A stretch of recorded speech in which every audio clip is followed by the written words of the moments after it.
미국은 왜 이란을 지금 때렸을까? 협상, 공습, 호르무즈, 그리고 중국까지 이어지는 보이지 않는 계산. 미국은 왜 하필 그 시점에 이란을 겨냥했을까요?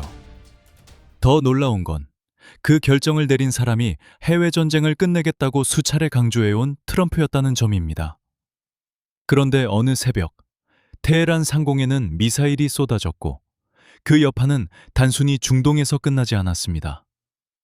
협상장에서는 평화가 논의되는 것처럼 보였지만 불과 몇 시간 뒤엔 폭격 명령이 떨어졌습니다. 더 이상한 건 공습 직전까지도 오만 무스카트에서는 미국과 이란의 핵 협상이 이어지고 있었다는 사실입니다. 겉으로 보면 대화였지만 속을 들여다보면 이미 전쟁은 준비되고 있었던 셈입니다. 그리고 이 충돌은 중동의 한 도시를 넘어 세계 경제의 혈관을 건드렸습니다.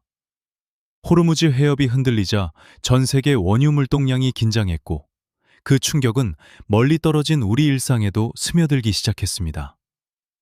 주유소 가격표가 바뀌고 물류비가 오르고 결국 장바구니와 가계부가 흔들립니다.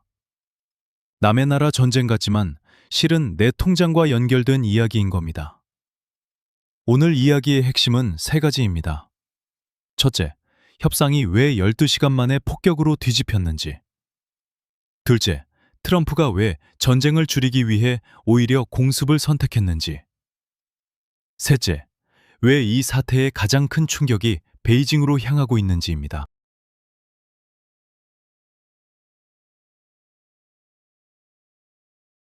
미국과 이란은 오만 무스카트에서 다시 마주 앉았습니다. 정확히 말하면 같은 공간에 앉은 것도 아니었습니다. 양측은 직접 마주보지 않았고 오만 측 인사가 두 나라 사이를 오가며 메시지를 전달하는 방식이었습니다. 이 장면만 봐도 분위기를 알 수 있습니다. 서로 신뢰해서 대화하는 자리가 아니라 서로의 속내를 떠보는 자리였던 거죠. 미국은 핵 프로그램을 장기간 동결하는 조건으로 민간 에너지 지원과 제재 완화를 제시했습니다. 반면 이란은 우라늄 농축은 주권의 문제라며 한 발도 물러서지 않으려 했습니다. 겉으로는 협상이 이어졌지만 실제로는 누가 먼저 눈을 깜빡일지 지켜보는 치킨 게임에 가까웠습니다. 더 중요한 건 협상과 동시에 군사 움직임도 빨라지고 있었다는 점입니다. 항공모함 전단이 중동으로 접근하고 주변 동맹국들에는 심상치 않은 신호가 전달됐습니다. 즉, 미국은 이미 두 개의 시나리오를 동시에 돌리고 있었던 겁니다. 하나는 협상이 타결되는 길, 다른 하나는 협상이 깨졌을 때 곧바로 군사행동에 들어가는 길입니다. 이란도 그걸 몰랐던 건 아닙니다. 석유 수출을 급하게 늘리고 외화를 최대한 확보하려는 움직임이 포착됐습니다. 마치 폭풍이 오기 전 창문부터 닫고 식량부터 챙기는 사람처럼요. 양쪽 다 이미 최악을 예상하고 있었던 겁니다. 가장 충격적인 장면은 희망이 보이는 듯했던 바로 그 순간에 나왔습니다. 이란 측에서는 기자회견을 통해 협상에 진전이 있고 국제 검증도 수용할 수 있다는 취지의 메시지를 내놨습니다. 겉으로만 보면 이제 곧 타결이 나올 것 같은 분위기였습니다.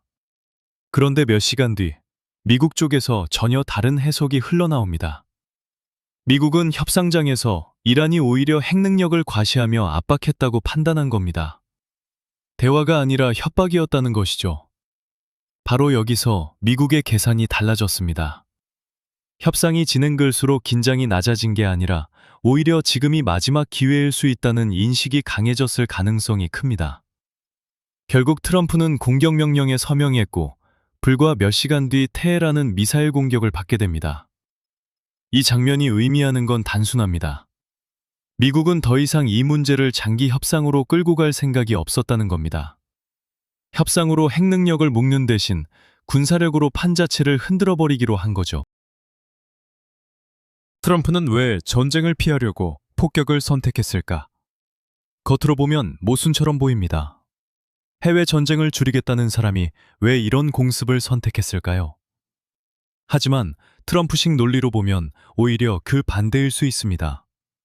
그는 중동에 미군과 자원을 계속 묶어두는 걸 미국 입장에서 손해라고 보는 사람입니다. 수십 년 동안 막대한 돈과 병력을 쏟아부었지만 끝없는 전쟁과 불안정만 남았다는 불만이 강합니다. 그래서 그의 방식은 이렇습니다.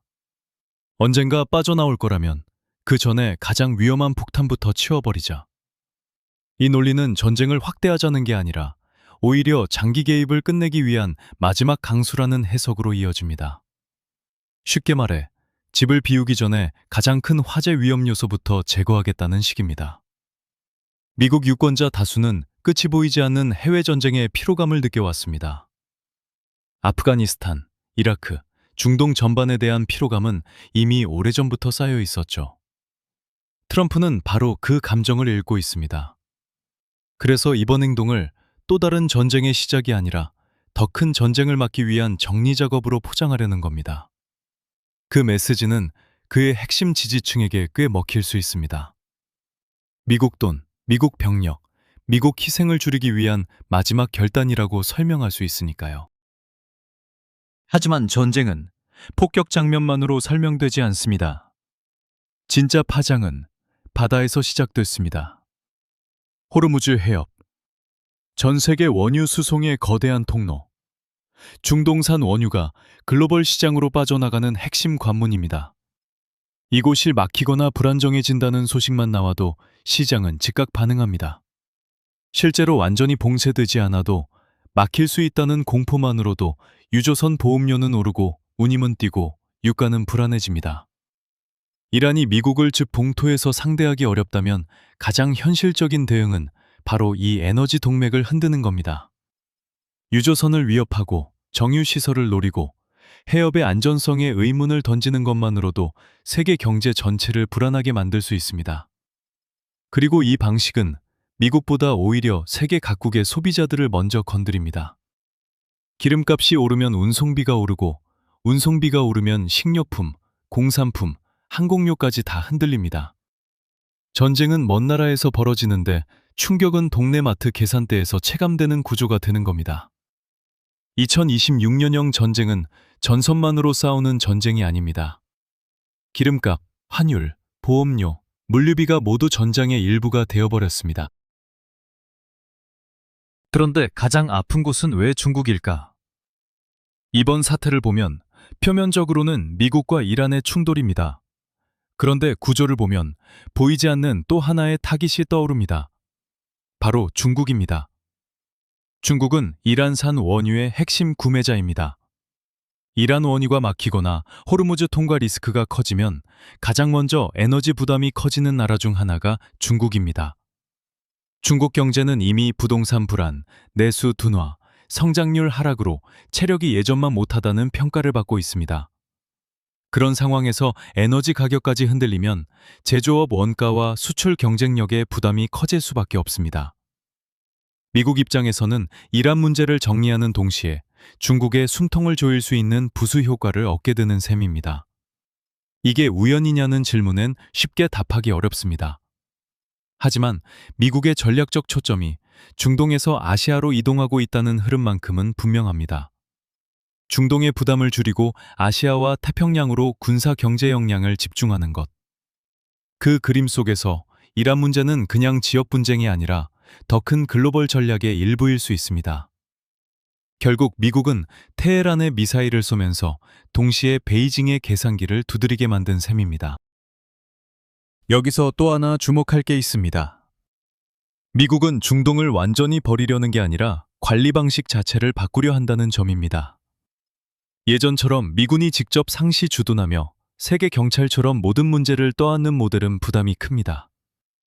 대신 지역 동맹국들이 더 많은 책임과 비용을 나눠 가지는 체제로 바꾸려는 움직임이 보입니다. 즉, 미국은 우리가 다 지켜주던 시대는 끝났다. 이제는 너희도 직접 돈을 내고 하늘을 지켜라. 이 메시지를 던지고 있는 겁니다.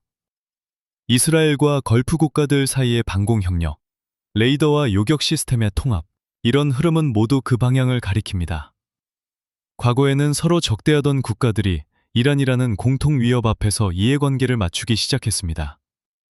미국은 뒤에서 시스템을 설계하고 현지 국가들은 더 많은 비용을 부담하는 구조. 이건 단순한 군사 전략이 아니라 새로운 중동 운영 방식이라고 볼 수 있습니다. 한마디로 미국은 경비원을 그만두는 대신 방범 시스템 판매자가 되려는 겁니다. 문제는 이란이 쉽게 무너지지 않는다는 점입니다. 하지만 여기서 미국의 계산이 항상 깔끔하게 맞아떨어지는 건 아닙니다. 이란의 권력 구조는 단순한 정권이 아니라 종교 권력, 혁명 수비대, 경제 네트워크, 비공식 자금줄이 깊게 얽혀 있습니다. 정치 권력과 경제 권력이 한 몸처럼 움직이는 구조라 윗부분만 잘라낸다고 해서 즉시 무너지는 체제가 아닙니다. 특히 혁명용 수비대는 군사 조직이면서 동시에 경제 권력이기도 합니다. 건설, 통신, 에너지, 금융 등 막대한 이권과 자금줄을 움켜쥐고 있는 세력입니다. 그래서 미국이 군사 지도부뿐 아니라 돈줄까지 함께 겨냥했다는 분석이 나오는 겁니다. 핵심은 단순한 응징이 아니라 권력 유지의 연료를 끊는 데 있는 것이죠. 다만 문제는 이런 압박이 곧바로 친미 정권 수립으로 이어진다는 보장은 없다는 점입니다. 오히려 내부 분열이 커지고 강경파와 온건파가 뒤엉키며 혼란이 더 심해질 수도 있습니다. 시위, 탄압, 경제 붕괴, 권력 공백이 겹치면 장기 혼란으로 흘러갈 가능성도 배제할 수 없습니다. 미국이 원한 건 아마 짧고 강한 충격 뒤에 질서 있는 재편일 겁니다. 하지만 현실은 종종 깔끔한 수술이 아니라 예상치 못한 후유증으로 이어집니다. 가장 냉정하게 보면 이번 충돌은 단지 두 나라의 전쟁이 아닙니다. 이건 미국이 중동을 다루는 방식이 바뀌고 있다는 신호이자 세계 에너지 질서가 얼마나 취약한지 보여주는 경고이며 동시에 중국 견제와 아시아 전략이 맞물린 거대한 지정학 게임의 한 장면입니다. 그리고 그 여파는 멀리 떨어진 우리에게도 닿습니다. 기름값이 오르면 기업 비용이 오르고 기업 비용이 오르면 물가가 오릅니다. 물가는 소비를 누르고 소비가 위축되면 경제 전체가 흔들립니다. 뉴스에서 들리는 포성은 결국 내 지갑에 숫자로 새겨집니다. 그래서 중동 뉴스는 더 이상 남의 나라 이야기로만 볼 수 없습니다. 포탄은 테헤란에 떨어졌지만 진동은 전 세계 시장으로 번지고 있으니까요. 미국과 이란의 충돌은 50년 넘게 유지되어 온 중동 질서의 균열일 수 있습니다. 동시에 미국이 중동에서 발을 빼고 더 큰 무대를 아시아로 옮기려는 전환점일 수도 있습니다. 그리고 그 변화 속에서 한국 같은 나라는 위기와 기회를 동시에 맞게 됩니다. 에너지 불안과 공급망 충격은 분명 부담이지만 전략적 가치가 높아질 가능성 또한 커지고 있기 때문입니다. 결국 중요한 건 포성 그 자체보다 그 뒤에 움직이는 큰 흐름을 읽는 일입니다.